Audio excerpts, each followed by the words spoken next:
Montréal pue. Et ça pue partout. Partout, là, dans tous les quartiers. J'entends déjà les gens rire dans leur voiture. Tout le reste n'est que fumisterie. Donc, on veut un monde qui sent l'eau de Javel. Un monde blanc, blanc, blanc, blanc, blanc, sans défaut. Rémi Villemur. Un monde blanc, blanc, blanc, blanc, blanc, sans défaut. Des petits lapins encore dans les écoles, ils sont pas contents.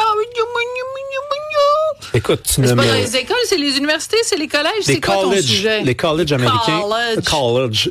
Je lisais cette fin de semaine un journal qui est très connu, mais que je n'avais jamais pris le temps de lire comme du monde. Le Wall Street Journal.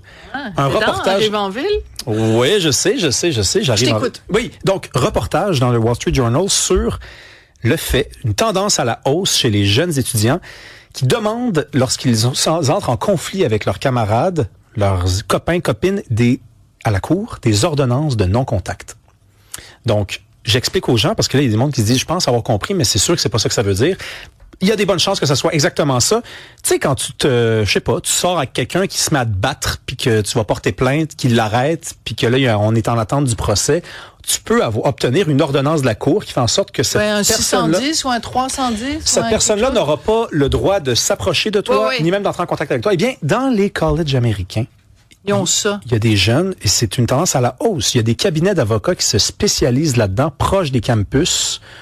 Mais ça dépend si la personne t'a vraiment harcelé, t'a humilié, si c'est un bully, si c'est un intimidateur, je peux comprendre qu'on demande en effet une ordonnance de... Mais ce n'est pas ça. Tasse-toi de là puis arrête de m'achaler. Mais c'est pas ça. C'est des petits êtres fragiles et vulnérables qui disent bouhouhou. Donc, oui. Donc, je lisais dans ce reportage-là. Il m'a mis un 800, combien?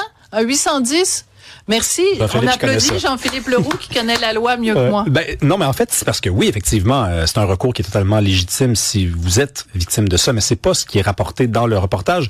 C'est un réflexe désormais chez les jeunes dans la vingtaine qui ne sont pas capables de dialoguer, ou en tout cas de moins en moins capables de le faire, de moins en moins capables de trouver une solution. Rationnel. Parler, discuter, c'est ça, le communiquer, dialogue. Affronter les idées d'autrui, dialoguer. Ça m'a renversé. C'est donc devenu un recours trop utilisé. Ce sont des avocats qui le disent. Ce sont des chercheurs qui disent c'est un vrai truc. On a peur que ça déborde, que ces gens-là qu'arrivent en fait dans l'âge adulte sur le marché du travail et soient pas capables de comprendre qu'un conflit, c'est pas la fin du monde, là. Voilà. Tu viens de dire le mot, Rémi. C'est que moi, j'ai souvent l'impression que cette génération-là, disons, mettons, les moins de 30 ans. Bon, Cybèle a 27 ans. Je vais dire les moins de 25 ans, mais je veux pas que Cybèle se sente concernée parce que ce n'est absolument pas ton cas, tu es une exception. Cybèle, j'ai l'impression que les moins de 25 ans, ils perçoivent une différence d'opinion, un léger conflit de personnalité, une relation d'autorité. Ils perçoivent ça comme une micro ou une macro-agression. Puis j'ai envie de leur dire, mais faites-vous pousser une colonne vertébrale. Faites-vous pousser une colonne vertébrale. Et le pire là-dedans, je pense, c'est qu'on a créé autour d'eux un environnement qui est propice à ça. C'est-à-dire les réseaux sociaux, par exemple. Les réseaux sociaux, on va se le dire, là, oui, ça nous a permis de communiquer avec la personne que tu as rencontrée sur la plage il y a 5 ans dans un resort, puis qui habite à l'autre bout du monde. Puis oui, vous avez gardé contact. Sauf que tes meilleurs amis, tu communiques moins avec eux depuis que tu as des réseaux sociaux. Bon point. Parce que tu les vois moins. Et donc, tu sais moins comment ça se passe. Parce que, par exemple, ça commence à la cour d'école. Dans la cour d'école, tu te chamailles, tu t'approches, lui, il m'a parlé, pourquoi tu n'as pas parlé à lui? Et dans mon vieux temps, on savait comment gérer ça, ou on savait pas comment le gérer. Il y avait une figure d'autorité qui arrivait, qui nous pognait par le cou l'un puis l'autre, puis qui nous séparait, puis qui disait allez et ne pêchez plus, allez régler vos affaires. Mais maintenant, on encourage le monde à se plaindre.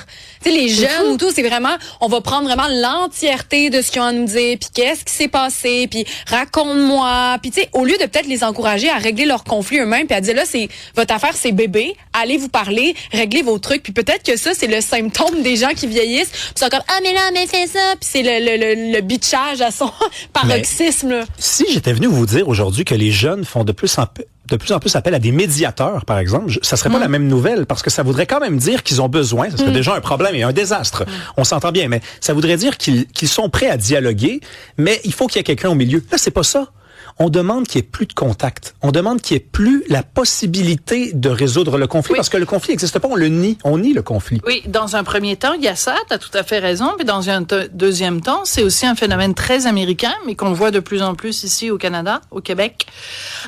C'est la judiciarisation de tout. Bon point. C'est au lieu de régler quelque chose qui pourrait très bien se régler en médiation ou se régler à l'amiable, c'est on va se voir à la cour. On va se voir à la cour, je t'envoie une mise en demeure. La mise en demeure, c'est comme une boîte de Cracker Jack, là, c'est constamment des recours à ça. Mais c'est ça, c'est parce que là, je veux dire, là, on a l'air de parler comme si, il y a rien de grave qui arrive, mais quand même au Québec, là, je suis sur le site, du gouvernement, puis ils disent que quand on veut obtenir un 810 au Québec, les policiers doivent enquêter pour déterminer si vous avez été victime d'un crime ou si votre situation remplit les conditions.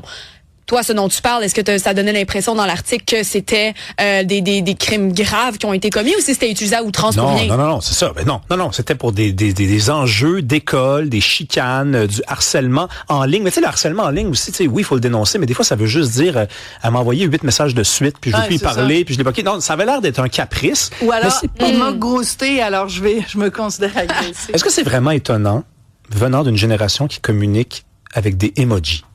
C'est vrai, là. Hein? Essayez de texter quelqu'un sans mettre de emoji, puis la personne ne vous comprendra pas. Elle va vous dire, t'es-tu fâché quand tu m'écris... Tu sais, tu écris à quelqu'un, est-ce que tu arrives à 5 heures?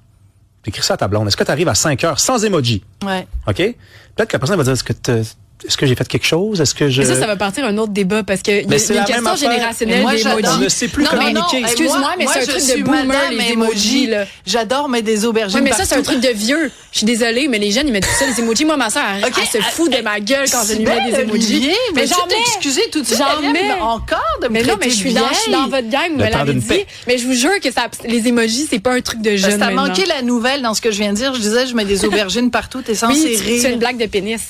Ah!